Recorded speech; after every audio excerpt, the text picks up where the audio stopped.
México tiene 126 millones de habitantes y 1 de cada 3 mexicanos es menor de 35 años. Somos un país joven, a pesar de que nuestra edad promedio aumentó de 21 a 29 años del 95 a la fecha y de que la creciente población de adultos mayores nos conduce a un envejecimiento demográfico.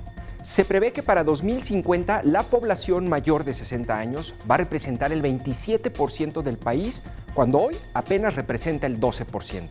Cada vez habrá menos jóvenes y una gran parte de este sector vital de la población está creciendo en condiciones adversas, con derechos sociales limitados y víctimas de distintas formas de violencia. Ellos son los más afectados por la crisis económica, el empleo precario y la inseguridad. Para pensar en su futuro hay que conocer su presente. Por eso, el tema es Radiografía de los jóvenes en México. Y el tema es...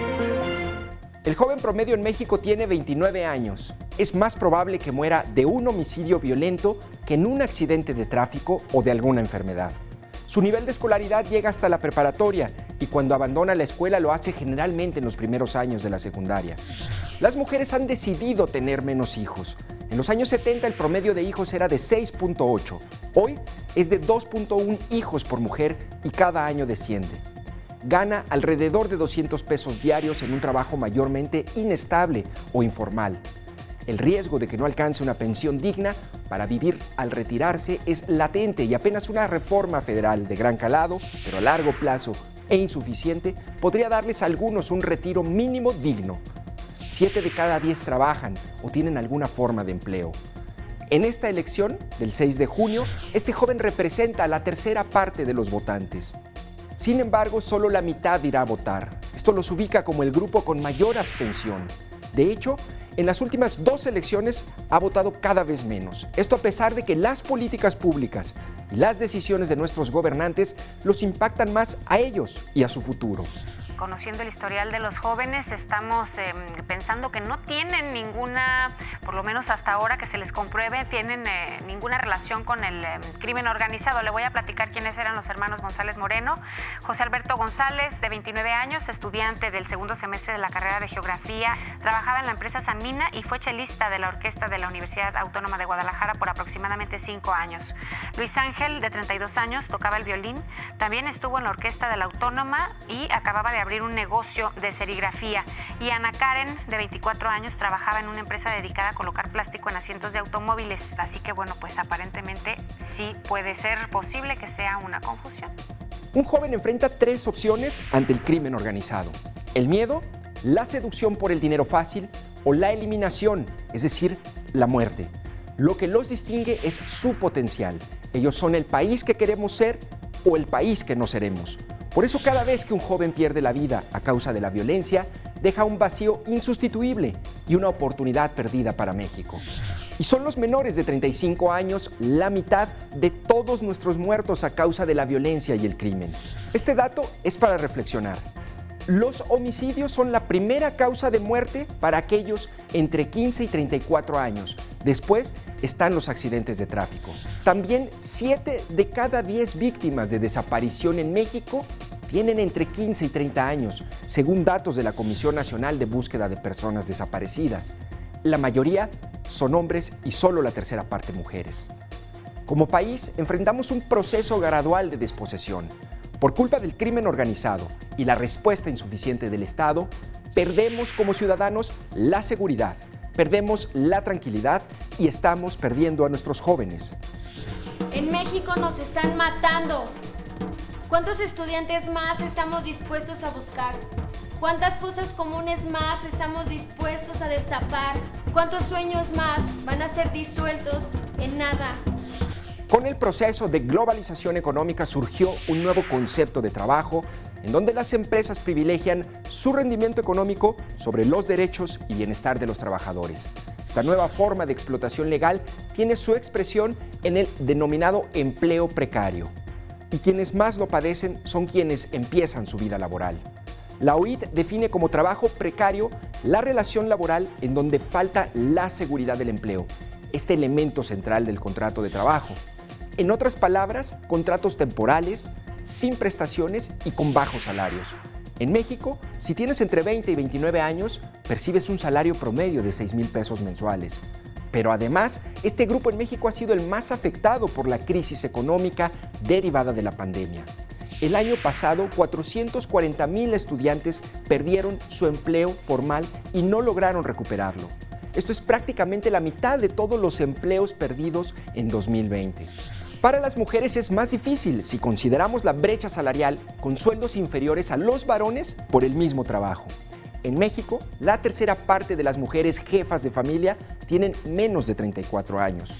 Por otro lado, la escolaridad en México ha aumentado de manera significativa en los últimos años, aunque últimamente de manera más lenta. Sin embargo, los problemas domésticos o económicos y no la falta de escuelas los obliga a abandonar sus estudios. Durante la pandemia, la necesidad de trabajar y las dificultades del aprendizaje en línea expulsaron de la escuela a 5.2 millones de estudiantes que ya no se inscribieron en este ciclo escolar, según datos del INEGI. Una crisis económica golpea y frustra los planes de la mayoría de la población, pero suele ensañarse mayormente con un sector: los jóvenes. Los gobiernos corruptos han dejado en el abandono a los jóvenes. Les llaman ninis, que ni estudian ni trabajan, pero no han hecho nada por darles estudio, por darles trabajo. Nosotros vamos a garantizar que ningún joven se quede sin la oportunidad de estudiar. Van a tener becas y también se les va a contratar para que sean aprendices. Se van a capacitar para el trabajo. Lo resumo en una frase: becarios sí, sicarios no. El gobierno federal impulsa programas como Jóvenes Construyendo el Futuro para atender a la población que ni estudia ni trabaja y ante la falta de oportunidades. Les entrega 4,310 pesos mensuales por hasta un año para que se capaciten en empresas y negocios. Sin embargo, el Coneval diagnosticó deficiencias en la operación, falta de claridad en los objetivos, seguimiento a los resultados y fallas en la supervisión de los centros de trabajo. Además de las denuncias que se han ventilado por fraude y simulación en la contratación de los llamados ninis. Sin una base de datos transparente y mecanismos de supervisión, el programa Jóvenes Construyendo el Futuro es una gran idea mal ejecutada y que cuesta millones. Cada 2 meses el INEGI mide el bienestar subjetivo o índice de felicidad de los mexicanos. En enero de este año, la población entre 18 y 29 años calificó distintos aspectos de su vida del 0 al 10. Estos fueron algunos de los resultados. Su estado de salud es el aspecto con el que están más satisfechos. Lo que más les llena son sus relaciones personales y a pesar de todo se dicen optimistas frente a su futuro. Los focos amarillos se encienden en 2 aspectos. A su satisfacción con el país le pusieron un 7 y a su ciudad un 7.4. Y el foco rojo se encuentra en la seguridad. Está reprobada con 5.5 de calificación. Es el grupo que se identifica menos con alguna religión. En cambio, sus amigos son fuente de la mayor satisfacción y están convencidos de que son libres de elegir su destino y se sienten, pese a las carencias expuestas, afortunados. Este perfil de los jóvenes en México refleja un aspecto vital para el futuro del país. Pese a las adversidades, este sector tiene el entusiasmo, el optimismo y la voluntad de luchar por una mejor perspectiva a futuro. Estamos atravesando por un momento crítico para las juventudes.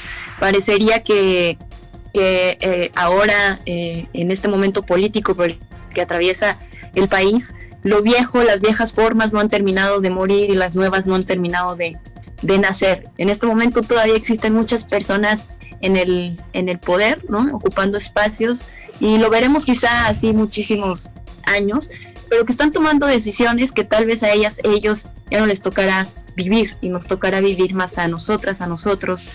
En las elecciones pasadas, de los 21,000 cargos de elección popular en todo el país, apenas el 12% de las candidaturas correspondieron a jóvenes. Por otro lado, de los contendientes registrados para renovar la actual Cámara de Diputados, solo el 19% tenía menos de 30 años. Actualmente, de los 500 diputados, apenas 28 de ellos entrarían en la categoría de jóvenes. El promedio de edad de la actual legislatura es de 51 años, la más alta desde que se tiene registro a partir de 1997. Esta es una generación que les ha tocado vivir momentos inéditos de violencia, una pandemia histórica y una crisis económica, pero también del modelo económico, y además en medio de una polarización política y el desencanto democrático. Por eso los jóvenes de hoy tienen más retos que ninguna otra generación que les haya precedido. y el riesgo es que se conviertan en una generación perdida. Si no tienen escuela, si no tienen garantías y oportunidades con empleos dignos, lo que sí tienen son muchas posibilidades de ser cooptados por el crimen organizado o de ser víctimas de alguna forma de violencia. El México del mañana será más viejo y no podrá contar con sus jóvenes si no hacemos algo y tomamos decisiones pensando en su futuro, que al final también es el nuestro.